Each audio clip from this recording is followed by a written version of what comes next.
Good morning, everyone. Welcome to the weekly show with Aditya, India's number one podcast, with India's number one host, Aditya, in association with Dusra.net, the number one website in sports, education, and entertainment.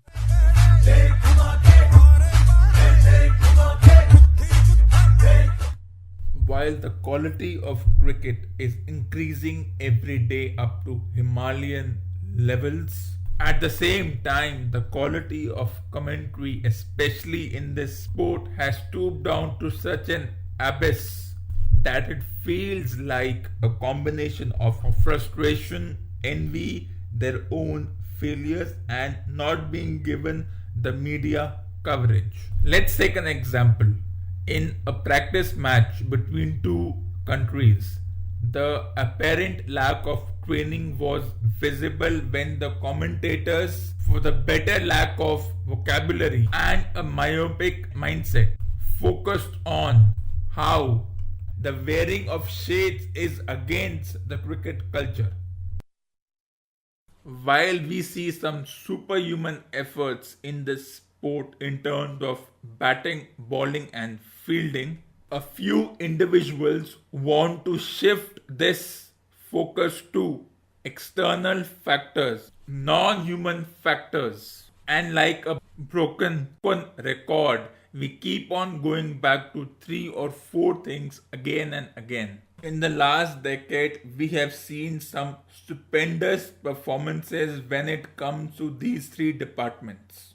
However, we try to form a bubble and focus on small grounds, flat pitches, using two new balls now, the fielding restriction rules, which is now a bane for the bowlers, though I disagree, as well as the muscular batsmen who have emerged right now.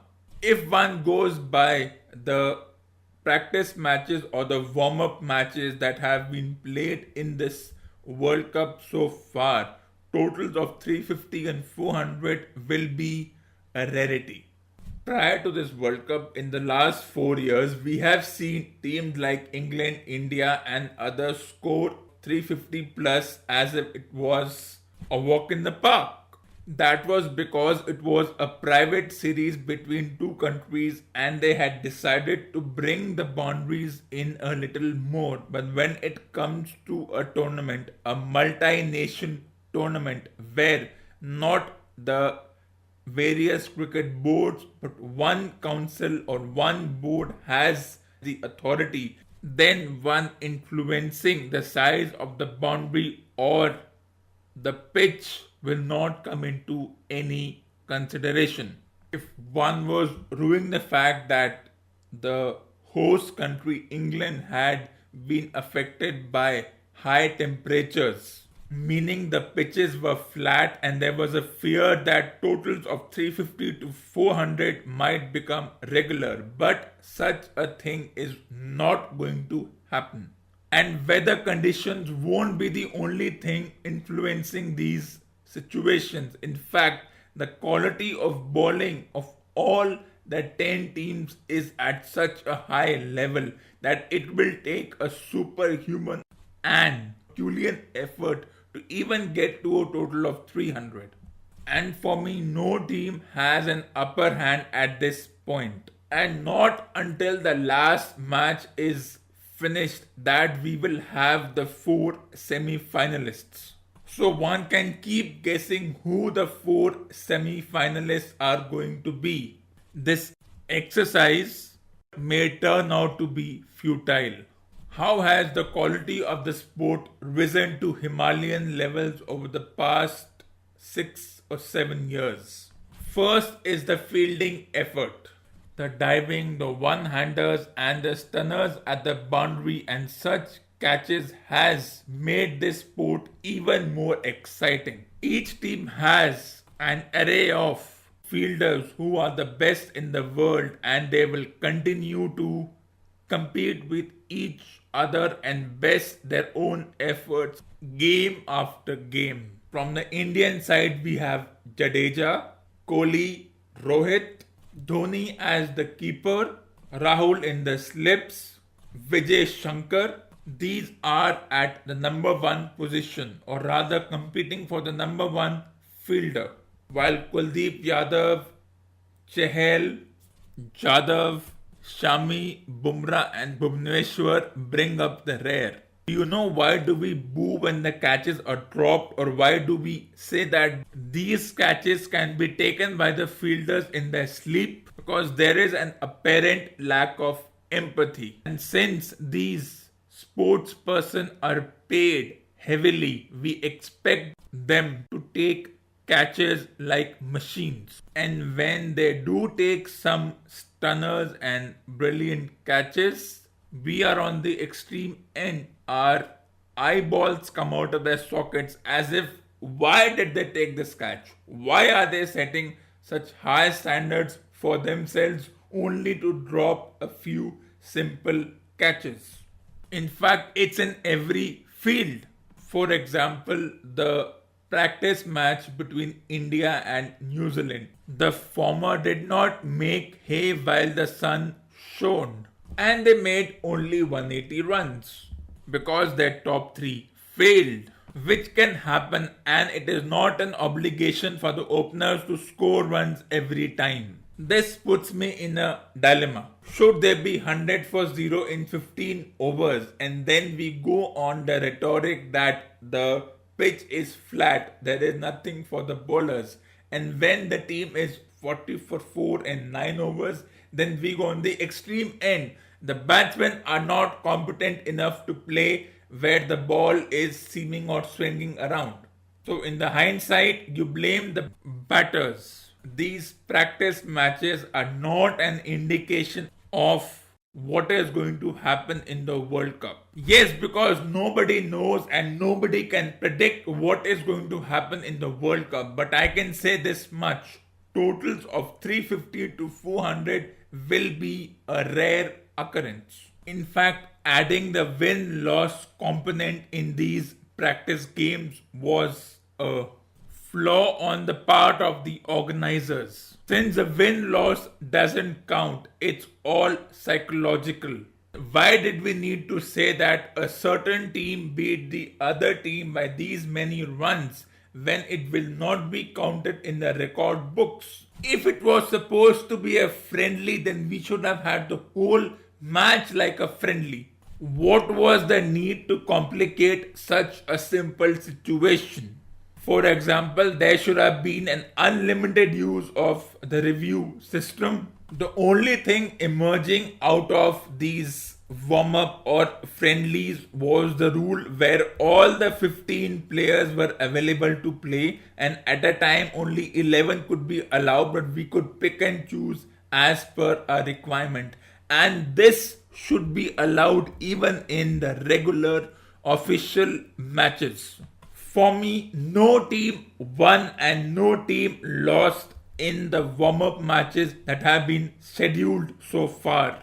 In short, there is no negative to take away from these warm-up matches, despite if we go into a very strict connotation that some teams did not perform as per expectations. Losing or winning does not give any team the edge, neither puts them down. One still has to analyze why didn't the Indian team perform up to expectations of the multiple stakeholders who have invested millions and millions of rupees in them. Well, then there is only one reason: the attitude of the board. The board was under pressure to organize the T20 championship, even though the officials knew that a World Cup is around the corner, and they should have organized more matches of the 50 over version. They had a choice between losing sponsors or being practical in the fact that the players needed more matches to get acclimatized. As is their want, they chose the former. And while we saw players from other countries take off early, much to the annoyance of the respective T20 team's management. The Indian players were bound by contract to play all the matches, irrespective of injuries, and even if a player was hobbling on one leg, unless it was serious, they would have played even with a wheelchair. And then, even if we do not take the friendlies seriously, there it was, the performance, and the board has to understand that they are at fault. But this only happened because the World Cup was being held in London, in the UK, where the match time, the playing time, the best playing time is between May to July, unlike other countries.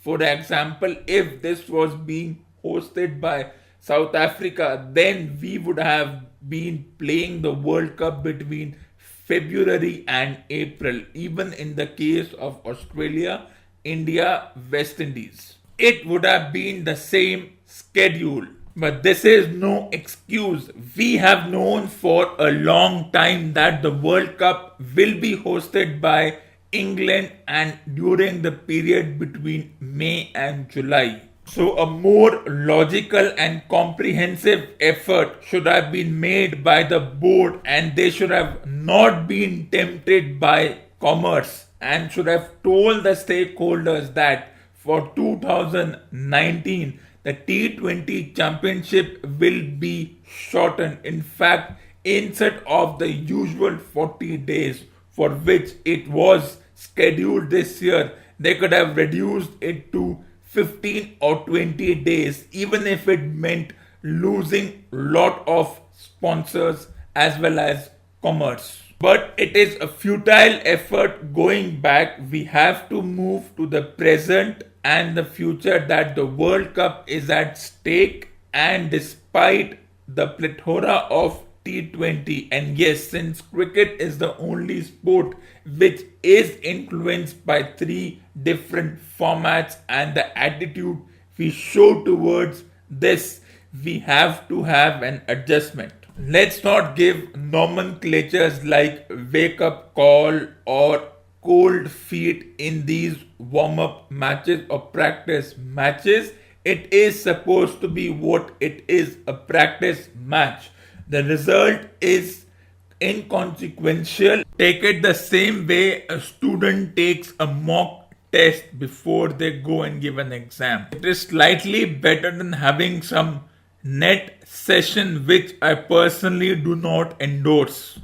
Practice or net sessions are futile. There is no learning from these. It's a mechanical thing, a chore or an errand to be run rather than having any kind of positive outcome.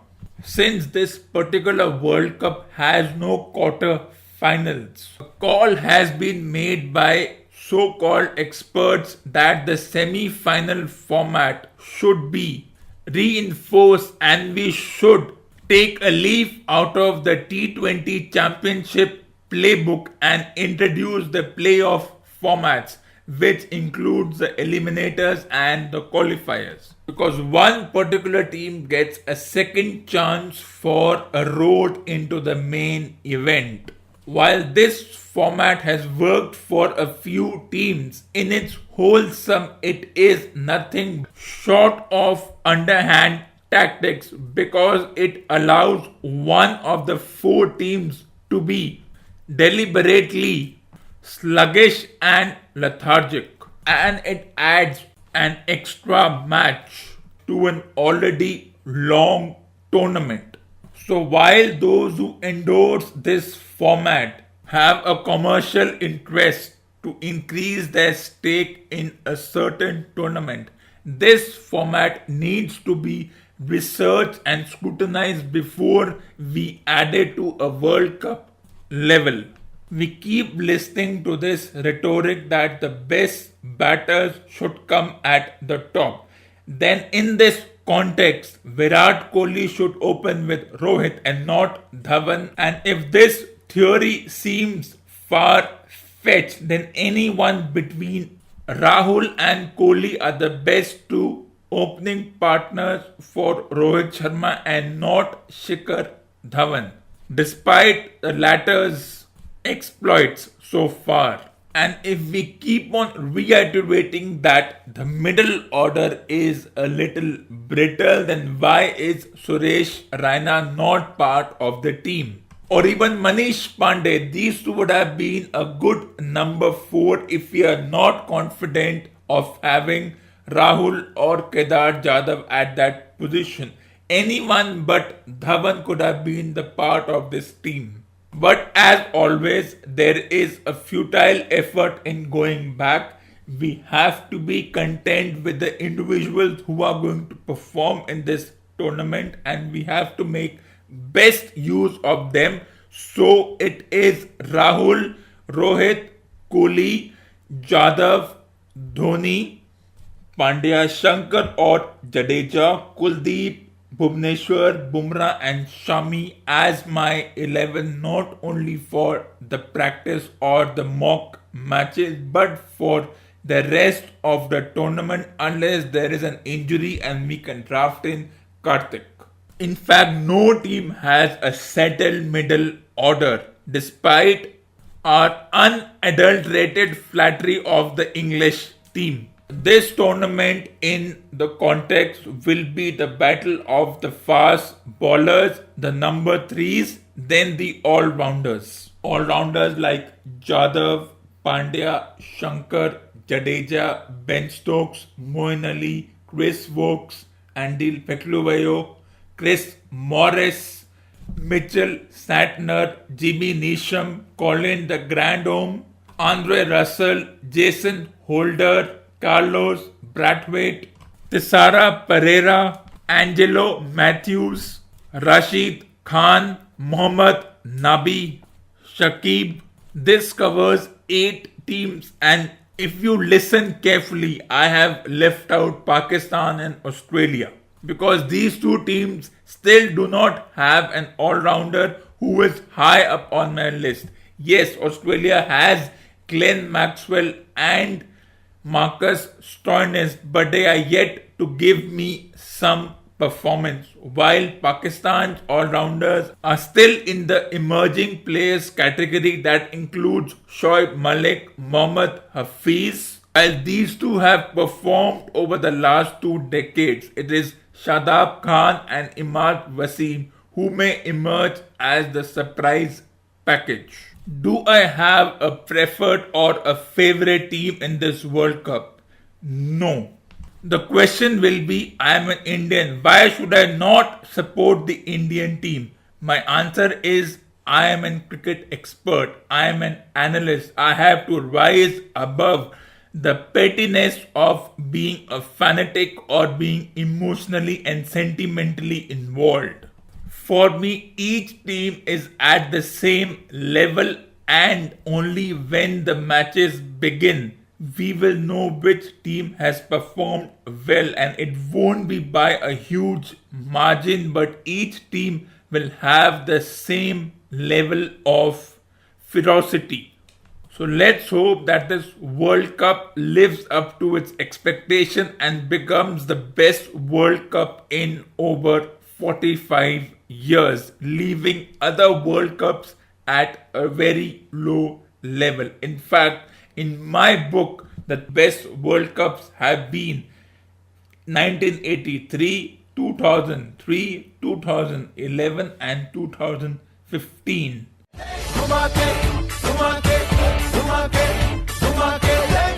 Hope you enjoyed this episode on the 27th of May 2019. The time by the studio clock was 10:15 a.m.